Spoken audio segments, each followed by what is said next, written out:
I try to do in difficult circumstances and crises is to slow down and calm down. What I first try to do is get myself together emotionally, because the emotions of the leader will affect the entire organization. And so if your leader begins to panic, or if your leader becomes unsteady and uncertain, or if your leader begins lashing out at people, that's the entire organization is going to reflect that.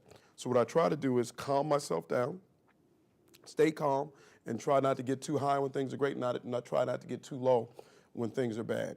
And then really understand what's the nature of the crisis. Why are we in crisis? What is the problem? What are the causes of the problem? What are the solutions connected to those causes? How do we then execute our work in such a way that we're able to pursue those solutions to the problem? So I really want to be solution focused, which requires you to really identify the nature of the problem, then make sure our team is working collaboratively in order to address the problem.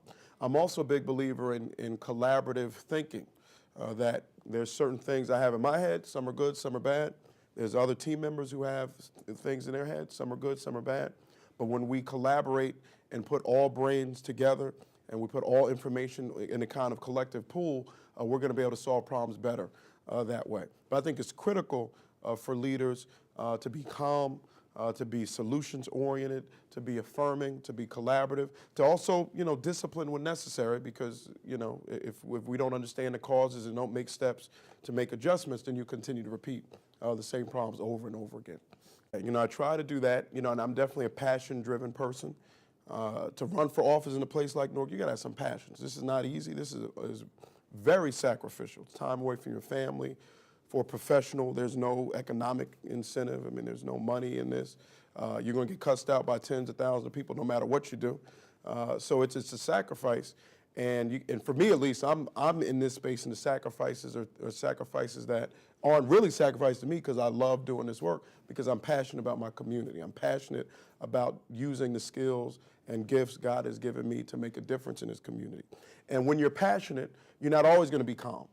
And I'm not always calm. And there are times when I get very upset, and I get upset most when I think we're selling our people short, when we're making mistakes, or we're not executing well, or I'm not executing well, or I'm making mistakes, or I'm doing things that are getting in the way of the mission of serving people.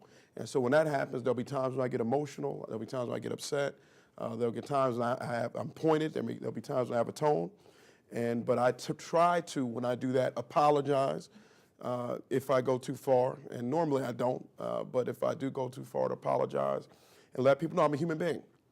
I'm not a robot, I'm a human being. I get upset from time to time, I get angry from time to time, but it's almost always connected to what are we doing or not doing to make a difference in people's lives.